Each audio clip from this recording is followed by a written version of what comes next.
Անցած ուրբաթ բանակում մահացած զինվորի հարազատները պնդում են, որ 18-ամյա տղային ոչ թե անզգուշությամբ են մահ պատճառել, այլ սպանել են ծեծելով։ Նրանք նշում են, որ քրեական գործ պետք է հարուցվեր սպանության հատկանիշներով, մինչդեռ նախաքննական մարմինը քրեական գործ է հարուցել քրեական օրենսգրքի 112 հոդվածի 2-րդ մասի 14 կետի հատկանիշներով։ Դիտավորությամբ առողջությանը ծանր վնասվածք պատճառելը, որն անզգուշությամբ առաջացրել է տուժողի մահ։ Ծեծված է, պարզ չի, ով է արել, ծեծված է, բայց պարզ չի Ինչքան են ոնց են հարված։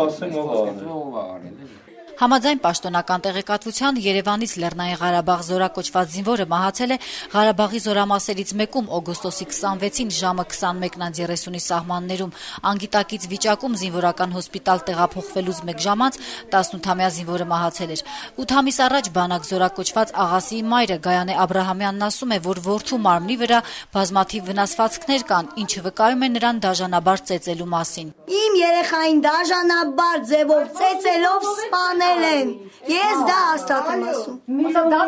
Դա պետք է պահանջի։ Ու ես մինչև վերջը բողոքում եմ։ Բալկոնիկը պետք է նստի։ Ես առողջ երեխա եմ տվել։ Առողջ երեխա եմ տվել սիրելիս։ Առողջ էլ ուզում էի ստանալ։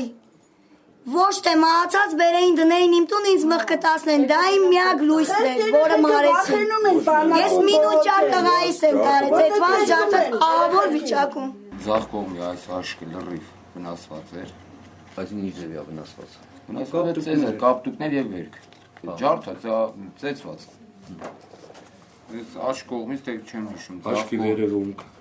Աշ կողմից կողքը ծակած։ Ծակած։ Ինչով է ծակած։ Չիմացանք դանակի հարված է եղել թե ինչով ծակած է, որտեղ այսքան բացվածք ուներ ինքը։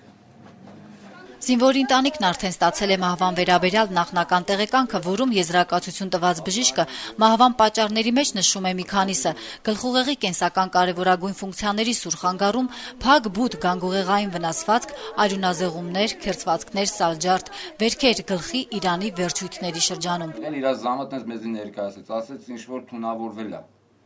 Հետո ասեց բերանից փրփուր է թափել։ Մեզ ասեց ձեր մեջ էպիլեպսիկ հիվանդ կա։ Ասենք չէ, մեր ցեղի մեջ էպիլեպսիկ հիվանդ չկա, բայց ասենք այս 18 տարեկան է ինքը էպիլեպսիկ չի։ Կամ չէ 9 ամսվա մեջ եթե էպիլեպսիկ է լինել երեխան, 9 ամսվա մեջ կերևար։ Կամ ինքը չեն է տանում։ Իսկ ինքը մեզի ներկայացրեց, յանի վատացել է, ուշքը գնացել է, վատացել է 2 կռավատի արանք անգել։ Մենք էլ ասենք եթե 2 կռավատի արանք անգել, թող մի կողմը վնասել, ոչ ամբողջ ջանը վնասվեր։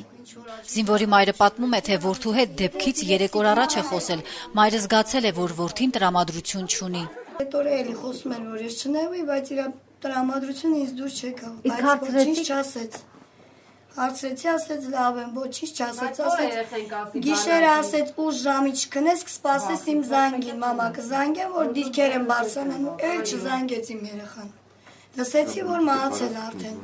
18-ամյա Աղասի Աբրահամյանը Երևանից էր, Ռուսաստանից Հայաստան էր եկել, որպեսզի բանակ զորակոչվի։ Նրա մահվան դեպքի առթիվ դեռևս ձերբակալվածներ չկան։ Ով կամ ովքեր են զինվորին դիտավորությամբ պատճառել ծանր վնասվածքներ, ինչու հրամանատարական կազմը չի կարողացել միջամտել կատարվածին։ Ինչ կարգի վնասվածքներ է ստացել զինվորը, որ հոսպիտալում անզոր են եղել փրկել նրա կյանքը։ Այս հարցերի պատասխանները ելնելով նախաքննության շահերից Պաշտպանության նախարարությունը չի հրապարակում։ Վերջին շրջանում հայկական զինված ուժերում ավելացել են մահվան դեպքերը։ Սա բանակում այս տարվա արդեն 20-րդ դեպքն է, երբ զինվորը ըստ նախաքննության կամ ինքնասպանություն է գործում կամ մահանում մեկ ուրիշի ձեռքերով։ Պաշտոնական տվյալներով 2010 թվականին հայկական զինված ուժերում գրանցվել է մահվան 54 դեպք։